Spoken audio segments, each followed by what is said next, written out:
good morning, everybody, and welcome to everyone here. Before we begin the competition, we ask that you turn off your cell phones and other electronic devices so that we do not disturb the presentation or the recording. We are in the Breyer division. The teams competing in the Breyer division are the Solomon Schechter School of Long Island, Merkaz High School, De Toledo High School, Beth Shalom Synagogue, and Herzliya High School. I want to thank our judges who are here, not only for being here, but also for spending hours reading and thinking about your written decisions and preparing for this day. So I'm going to invite each of them to just stand and face the group and introduce themselves to the group. Okay. Hi, Amy Horowitz, teacher at High School in Hooper, down the road. Hi, Marshall Lisak. I'm the principal of the high school and chair of Jewish Studies at Donna Klein in Boca Raton. Thank you. Okay, so as you know, each team will have 8 minutes for their presentation, and then there will be 8 minutes for Q&A from the judges. Winston will be our timekeeper, and he will give a 1 minute and 30-second warning. After the 30 seconds are up, he will cut you off. It's nothing personal. That's just how we're doing it. And you do not need to use your full 8 minutes for your presentation. There will be 5-minute breaks in between each team and a couple of longer breaks throughout the morning. At the start of the break, the timekeeper will announce which team is next, and they can get up and get set up on the stage. After the final team has presented, there will be a lunch break on the patio out in the courtyard, and the closing ceremony will begin at 12:30 in Ballroom E at the end of the hallway. So without further ado, I'd like to welcome or introduce Solomon Schechter School of Long Island.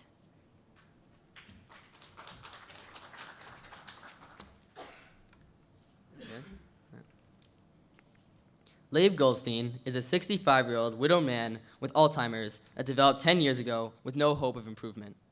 He is reliant on his daughter Shayna to take care of his medical issues.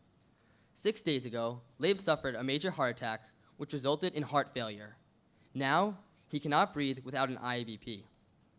Leib is now healthy enough to have a bypass surgery so that he can live a life outside of the hospital. However, there are some issues that need to be addressed.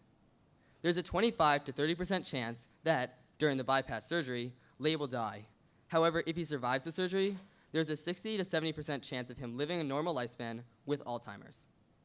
We refer to this as option A. The doctors have presented Shayna with 2 additional options. One of the options is for Leib to remain on the IABP. The problems with this option are that the IABP may not last more than a week. It may lead to other potentially fatal health risks, and Leib will remain sedated. We refer to this as option B.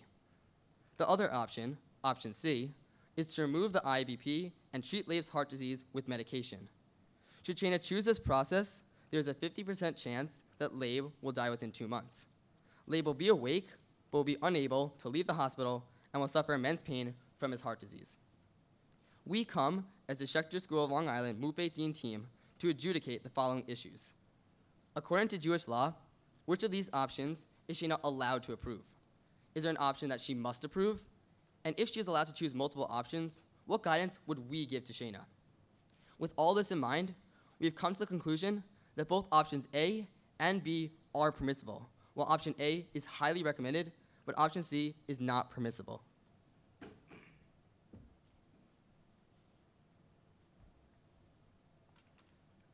Option C is not permissible, as we learn from the Talmud Bavli Avodah Zarah. This passage depicts a scenario in which a rabbi by the name of Rabbi Hanina is in the process of dying a slow and painful death. The executioner decides to speed up Rabbi Hanina's death, taking both himself and the rabbi to the Olam Haba. The story clearly allows for the acceleration of a death in order to remove pain. Not only is option C not speeding up Leib's death, but it will also keep him in pain. This choice would extend his life by a few weeks and allow for him to be conscious during his suffering. Therefore, the problem that we find with Leib's situation under option C is the change in treatment from a painless IABP to a painful medical treatment. The Bava Kama and the CCAR are also relevant. Both sources allow for passive suicide, since but since choice C is not considered passive suicide as it extends Leib's life, it is not permissible. Furthermore, Rav Shlomo Zalman Auerbach specifically advises against the beginnings of any treatment when such a treatment may cause additional suffering to what he is currently experiencing, when the treatment is not routine, and when we anticipate that such treatment can only extend his life for a short while and not cure his underlying disease. This is exactly what choice C would entail. It would end Leib's current treatment on the IABP and put him through pain to ultimately fail at curing his heart condition. Therefore, this is very much impermissible. It is certain that Leib will possess an independent life force, both in the brain and heart, if he is taken off the IBP, as defined by Tzitz Eliezer. This allows us to consider him a goses and to alter some of the ideas presented in our paper. As we read in the story concerning Rabbi Hanina, the executioner is seemingly rewarded by God for removing the device that prevents the rabbi's death. However, as the Igra Moshe Choshen Mishpat explains, it was only because of Rabbi Hanina ben Tardion's promise and to fill his oath that God gave the executioner Olam Haba. This quote proves that the executioner was by no means rewarded for a simple action of removing the materials keeping Rabbi Hanina alive. Rather, God gave him Olam Haba in an act of honoring Rabbi Hanina's promise. This shows us that Leib must be kept attached to the IABP at the least in order to achieve Olam Haba rightfully. Additionally, Tzitz Eliezer 9 states, the life of a goses is still an independent life force, and therefore, it is absolutely forbidden to stop any particular treatment, even if he is suffering.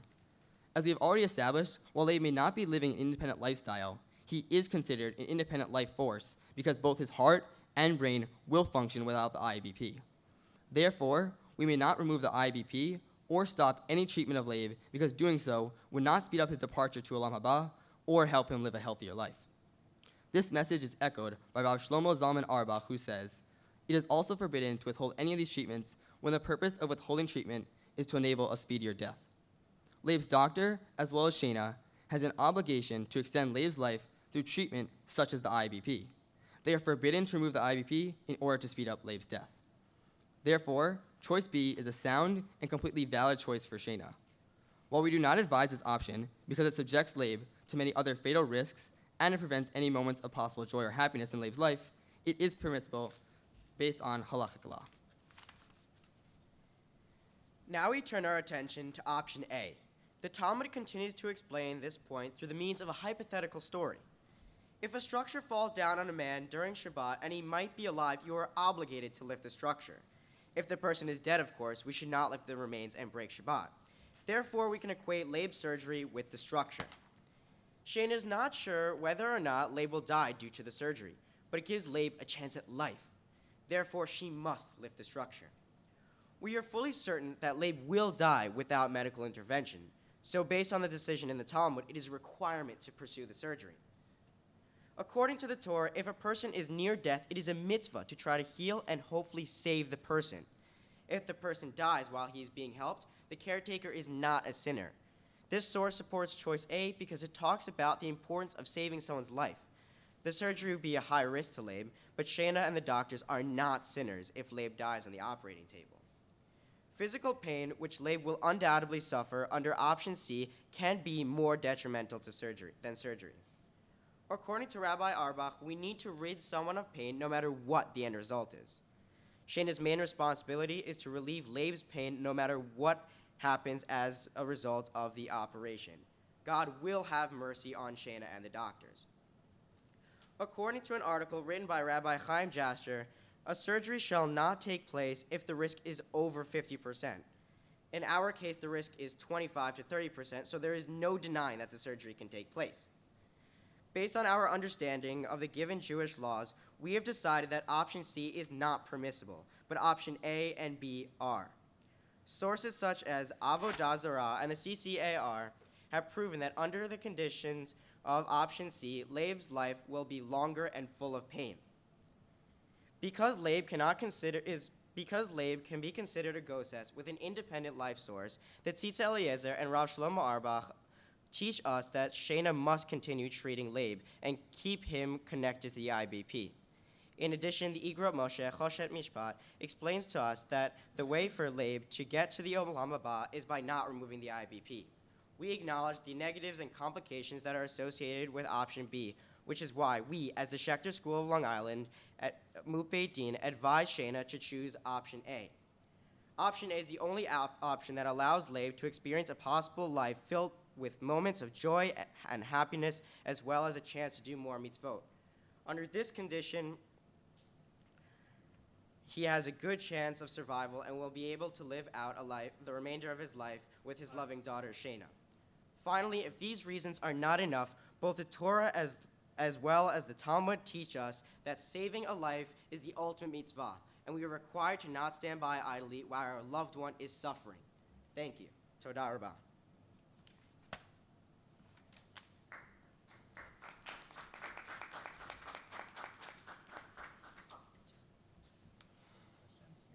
First of all, can you hear me? Yeah. Can everybody in the back hear me? Yes. Wonderful. So thank you very much for your presentation. So I have a question regarding your final decision, why you feel that A, doing the surgery is the recommended course of action.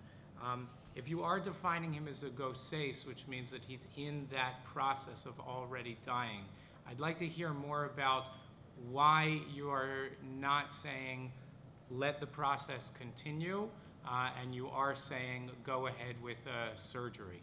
All right, can you hear me? Yeah. Right. So pretty much we kind of explained it why we chose A. So basically, we believe that it was overriding the fact that even though he's a ghost, even though he's already on his way to death, that if there is a chance of saving him, then we have to take this chance. And we pointed out, like the Torah said it, the Talmud says that do not stand idly by as your neighbor is being blood is being shed, and that we have an obligation to help him out if there's a chance of saving him, even if the chance is very slim. We, as human beings, as an ethical human being, as well as a moral Jewish person, we have an obligation to help him remove the suffering and live a longer life. Can I ask a follow-up to that? So what about the elements in terms of removing the suffering? In terms of the surgery, you speak about the pain being an issue regarding potentially C, but what about the pain that would be involved for him as an individual having to go through bypass surgery, given his condition, and also not being able to live a mentally engaged life afterwards? Are you referencing his Alzheimer's? Both the physical pain of the surgery and the recovery, as well as the mental state of the patient after.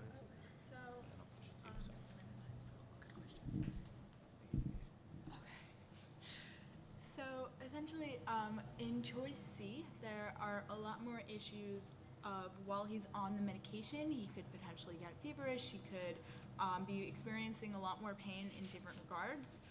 For choice A, there is less pain involved because after the surgery is complete, he will be able to live a normal life in terms of the physical pain he will be experiencing, because he won't have physical pain afterwards.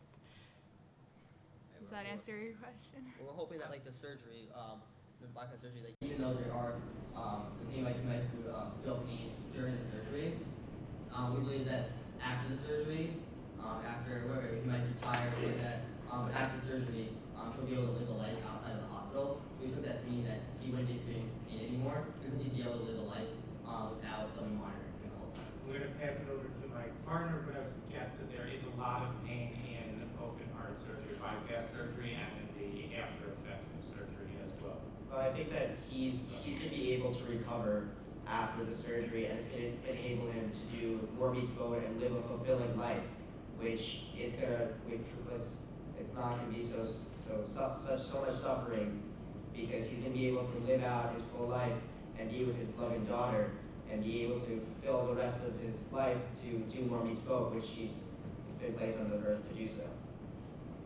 So I would ask how much you took into account you seem like you focused a lot on even though it's risky, saving the life is the biggest mitzvah, which is absolutely true. How much did you guys take into account the idea of his personal dignity in each of the three options? In terms of, let's say he's alive and you made a focus on him doing mitzvot, but remember that he has Alzheimer's, doesn't mean he can't perform certain mitzvot, but he certainly seems to me, based on the reading of the case, that he's not really fully aware of what he's doing. So he's, going to, if the surgery is successful, have a life that, is dignity a factor? And then how about in options B and C? Is his dying with dignity, whether it's in a week, a month, or 30 years, was that a factor in your decision? I think ethically, anyone would want to try their hardest to live the longest they can. I mean, based on his status and based on how he feels, I hope that he'd want to live his life and that he'd want to try everything he could, and he wouldn't want to end it short. He wouldn't want to die with dignity. He'd want to make sure he's strong so he can spend the rest of his life doing the best things he can and spending his life with his daughter. Yes, it is just to reiterate his point that we definitely considered it, but we believe that living a life, even with this chance, this potential of doing morning's vote and having potential, having happy moments filled joy, that would override him dying with dignity, in his case, a faster life. And who's to say that he wouldn't die with dignity after? Who's to say that he wouldn't do his vote after recuperating from the surgery? Okay, just clarify if you can for us, in option B, where you leave in the pump, it seems, I just want to make sure I understood your position. Did you consider leaving the pump in as treatment, or did you consider that as, because the pump is about to fail, and if you leave it in, it's going to cause all sorts of internal distress? Do we consider that hastening his death, or is it preventing his death? That was a little confusing for me. So we considered it hastening his death, because under option C, he actually dies later, or if outside of you die within a month, he would be in a week or a little over a week. And option A, obviously, is either he dies during surgery or he lives the remainder of his life. So we considered it really hastening his death. That's why C was the worst one, because it wasn't passive suicide, because he was actually dying later on. Okay. Great, thank you. Thank you Thank very you so much. much.